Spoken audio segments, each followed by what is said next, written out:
heart stops first. That is the part everyone expects. What almost no one expects is what happens next, because your brain does not stop with it. For seconds, maybe minutes, after your heart falls silent, something is still happening inside your skull. And in the last few years, scientists have started, for the very first time, to actually record it. What they found was not the quiet nothing we always imagined. It was a storm, a surge, something that looks on the instruments almost exactly like the brain doing one final extraordinary thing. So before that day ever comes for you, let us look honestly at what the science now suggests those last minutes are really like, because it may be nothing like you fear. We tend to picture death as a single instant. One moment you're here, the next you're gone, a switch flipped off, but that is not how the body actually ends. Death is not a moment.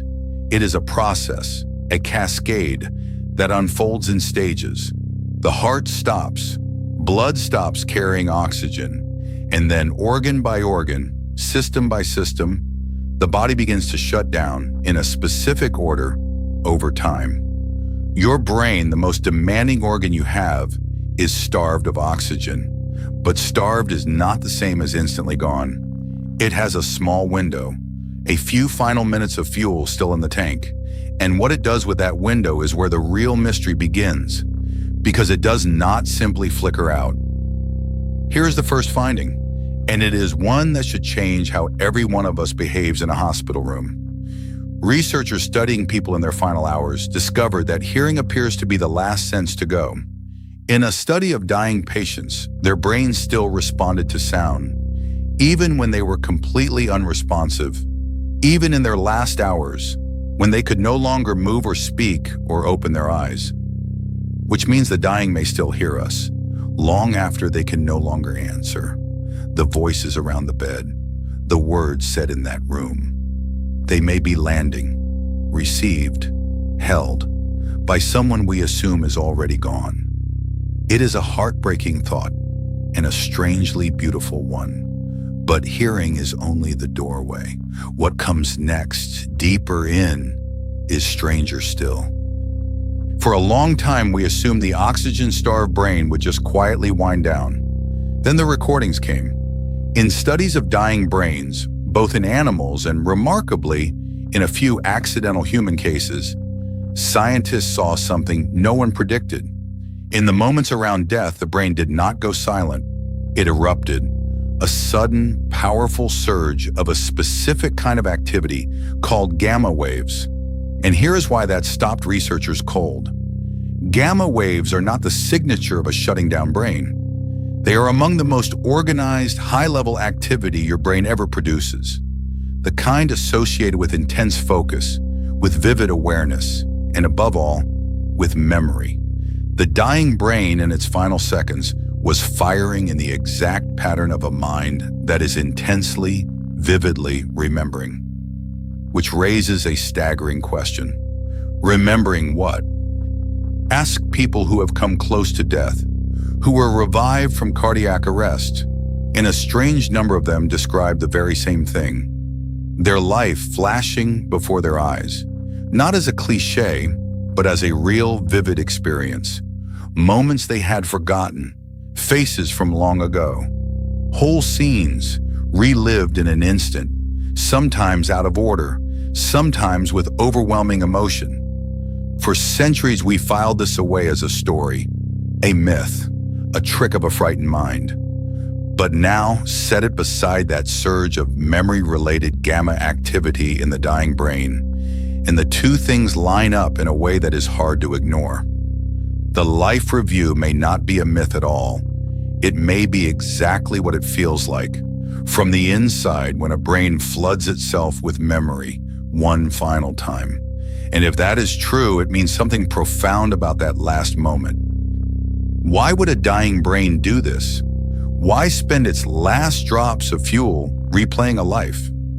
One idea is almost unbearably poignant. The brain, sensing a crisis it has never faced before, may be doing what it has always done in a crisis, searching, ransacking its entire store of memory, every experience you have ever had, desperately looking for a similar situation, a pattern, a way out. It is running the ultimate search through the whole of your life, trying to find something, anything, that tells it how to survive this. And in doing so, it may lay your entire existence out before you, all at once. The life review might simply be the side effect of a brain refusing, right to the very end, to give up on you.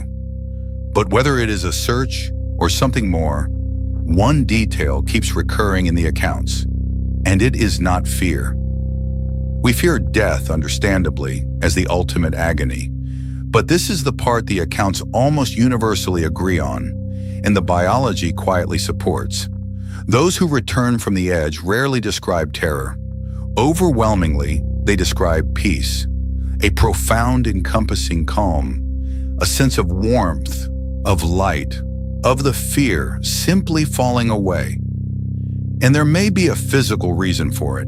As the brain is starved of oxygen and floods with its final storm of activity, it also releases a cascade of chemicals, the brain's own painkillers and mood regulators, in enormous quantities.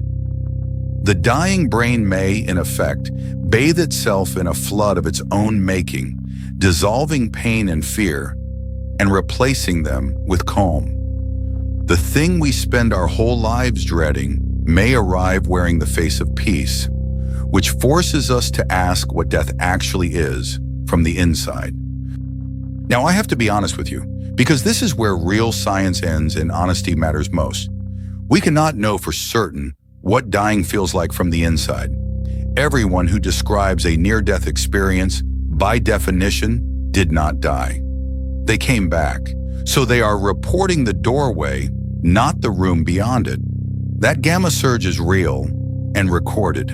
The peace, the life review, the last sense of hearing, these are real reports and real findings. But whether they add up to a final, conscious, meaningful experience, or are simply the last sparks of a machine powering down, we genuinely do not yet know. And maybe we never fully will. But even standing here, at the edge of what we can prove, something has already changed. Because look at what the science does tell us. Here is what we can say.